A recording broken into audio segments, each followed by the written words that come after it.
Alright, so here's the Dragon Ball Daima Episode 7 review. I'm gonna do this just like I did it last week. There's a few points that I wanna go over, and then I'm gonna just go over them. The first thing I wanna go over was that this episode is by far, to me, you know what? No, because I said it, it's a fact. This episode is the best episode of Daima so far, and I'm thinking episode 8 is gonna be even better than this. This episode, a lot of things, they felt like they were, progressing, right? That's the one thing I want out of Daima, is progression, and also for it not to feel stagnant.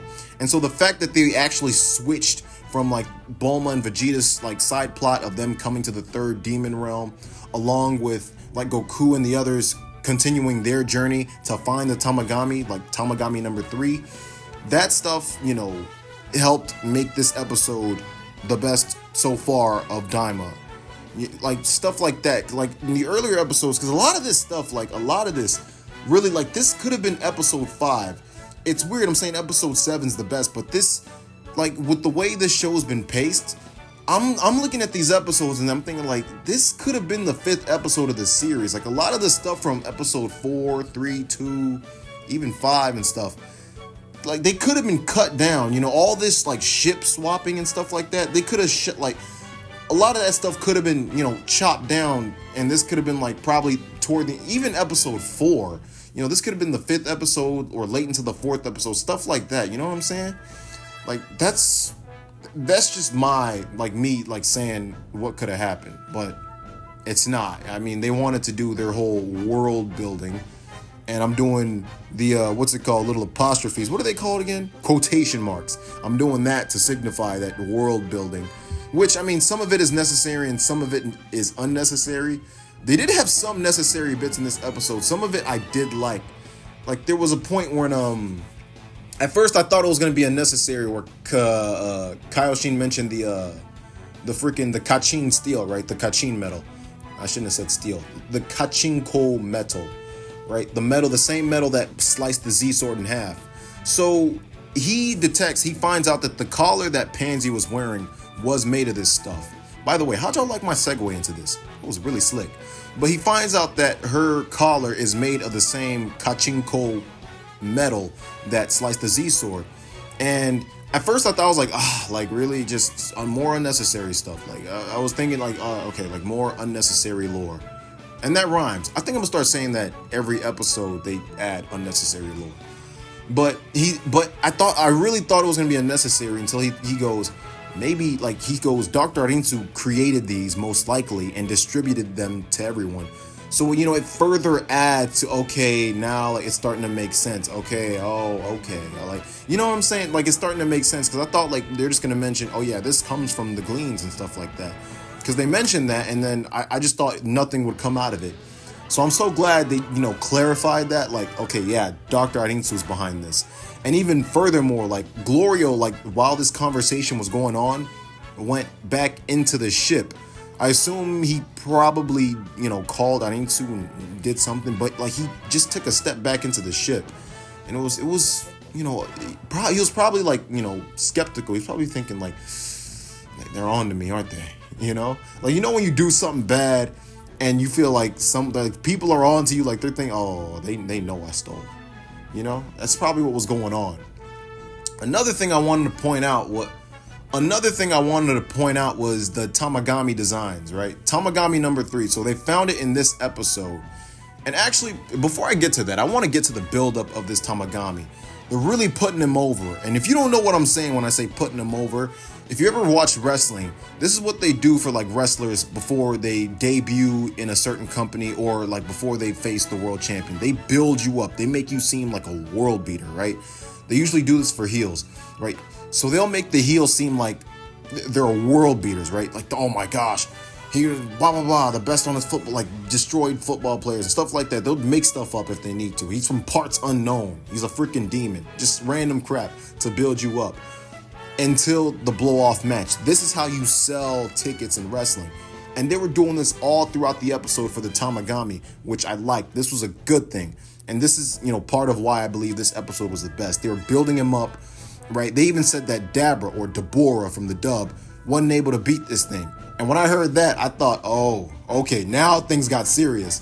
I was like, okay, now like you built him up correctly. Cause going into these fights with the Tamagami, I wasn't really sold at first. I was thinking like, yeah, okay, Goku's gonna fight them, and it's probably just gonna beat them. But now I'm thinking, okay, now that you mentioned, okay, like Dabra or Deborah didn't even beat them. Okay, now they seem more intriguing, right? Now they come across as more threatening. That is a good way to establish power. So that's a good job on Daima. Another thing that I don't believe I pointed out before, other than the Easter eggs video, is that they're kind of designed like Shinlong from Dragon Ball GT, known as the one-star dragon. They're white with spikes, and they got Dragon Balls inside of them. I'm pretty sure that was intentional, and I'm gonna just say, like, it's whatever. It's cool. Like it's cool. It's fine. The only difference is they're probably way taller because their Dragon Balls were big, like the ones on Planet Namek. So I'm thinking, well, this should be obvious that the Planet Namek Dragon Balls are the original size of how Dragon Balls should be, just based off of that line that Goku had gave. So, yeah. I mean, that makes sense. Also, I think I mentioned that Kaioshin destroyed Pansy's collar. I mentioned that in the Easter eggs video. Plus, you probably already know that. So he destroyed her collar, because I wasn't done on that point, by the way. He destroyed her collar, and he reveals that his name is NAHARE. I mentioned in the last video that I thought that was a cool name, and I might name my kid that. It's like one of the coolest Dragon Ball names I've heard in a while. I actually like that name. And I gotta find out the name puns for him, Deges, and Dr. Arinsu. I'm gonna post that in a video either this coming week or the week after. One of those two. And I mean, so episode 8, like after all the stuff that went on in episode 7, I let y'all know how slow I believe the show was going before this. It's starting to pick up the pace, especially, and it's starting to get better too. Like there was a moment where Goku teleported, right? This was probably my favorite part of the episode. So the Kempe, the gendarmerie, they find them and they make a plan to have Goku escape because, he's a fugitive. They don't want him to get caught and, deal with BS. So Goku teleports out the ship, and I was like, how are they gonna get out of this pickle? Because I'm thinking, like, does he even have teleportation? Like, I wasn't even on my mind. I was thinking they threw him in with the luggage, and he got thrown out of the truck or the plane along with the luggage. But no, he teleported out of there. So I'm thinking, like, either he found that technique right then and there, like they found out that, oh yeah, you can teleport, or he did that in his fight with Glorio, like, how he did versus Cell when he teleported and then blasted him with the Kamehameha, to establish that he could teleport. One of the two, regardless, like that scene was very good, very well done scene. The choreography and animation throughout this episode, it seemed like it took a step up from last episode as well. Maybe it's just me, giving this episode the halo effect because it was much better than the last few. Episode 8 is looking to be really good. Like episode 8 seems like it's gonna be a world beater of an episode, right? And like I said with the Tamagami, like them hyping up the Tamagami, like pro wrestling. Episode 8 got an extended preview, right? It was about 15 seconds, and they showed a whole bunch of stuff. They showed Dr. Arinsu, they showed Goku fighting the Tamagami, Glorio calling them. He probably wasn't even calling Dr. Arinsu. Maybe he could have been calling someone else, but it's implied he was calling her from the preview because of what happened in the episode before. A whole bunch of stuff is going to happen in episode 8.